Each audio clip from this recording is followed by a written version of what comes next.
Thousands of people use it every day, most to get to work and to get home. Later this year, construction will start to replace the Buck O'Neill Bridge. Earlier this month, MoDOT released these renderings of what the bridge will look like. It's two bridges with two lanes on each, one for northbound and one for southbound. The project has been several years in the making, too. The existing bridge had significant structural damage, and the city eventually decided to go ahead and replace it. Tonight, we're going in depth to get answers on several questions surrounding this project, including shortening your commute and who could be impacted by the project. Here's 41 Action News reporter Sarah Plake. We want a true feature for our city. It's going to be an icon, and we're going to have it for a generation or more. The Buck O'Neill Bridge, formerly the Broadway Bridge, has been a Kansas City icon since the 1950s.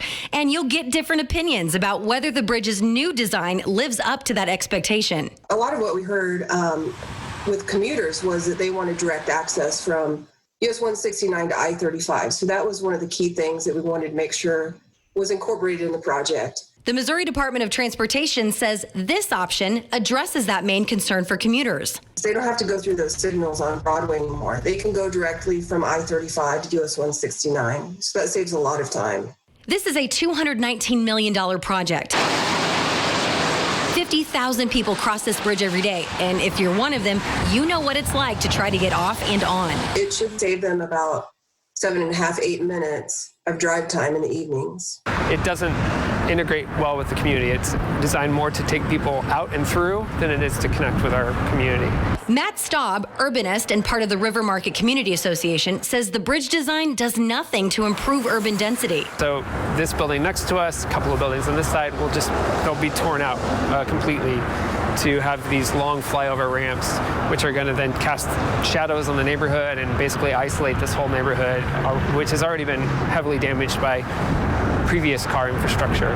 MoDOT says the chosen design is the best value, but STAUB and other critics prefer this option that would have built a bridge further west and would have also raised the price, causing budget concerns. There's a lot to think about with the new bridge. There's the how it serves commuters going across the river that aren't destined for downtown, how it serves downtown, how it serves the Northland. The Mid-America Regional Council's Beyond the Loop study says the bridge project is a key opportunity to rethink the use of the northern I-70 loop, which is also outdated and has split downtown neighborhoods apart. That corridor is one of the corridors that I think does make some sense to look at in terms of continued growth in the downtown area on both sides of I-70. As for drivers, Northland commuters made their voices loud and clear. They wanted the new bridge to be better than the one they drive on every day. Without the new bridge, I will say it might stunt the growth.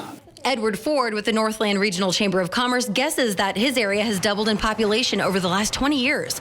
Quicker commutes are important, he says, but so is how the bridge looks. It's a lot of concrete. We're very hopeful that MoDOT will continue working with us on bridge enhancements. MoDOT says there will be opportunities for the public to weigh in on murals, green space options, and other aesthetics. The project should be done by December 2024.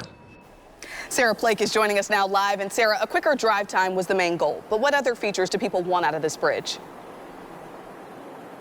Well, it's obvious that it is not safe to walk or ride your bike along this bridge, but people do it anyway out of necessity. And this new design addresses that concern with a 10-foot pedestrian and bicycle lane on the eastern structure. And there's also a huge push for a mural, a plaque, anything dedicated to John Jordan Buck O'Neill, which is the bridge's namesake. I'm Sarah Plake, 41 Action News. Sarah, thank you. As she just mentioned, several buildings in the western corner of River Market will be demolished to make way for the new bridge. Here's a map of some of those buildings. A few are occupied right now, too. MoDOT is in the process of buying up all of these properties, and the companies will have to move out by the summer. Labor One is one of those. It's a human relations firm that's been on 5th Street for 9 years. They've been preparing to relocate to another office space in the River Market over the past year. It's a great building that we're in. It has a lot of history, but we understand the need to make the improvements and the enhancements, especially at the intersection where many of our employees and clients utilize to get to our building. It's pretty dangerous, and so it really didn't come as a surprise.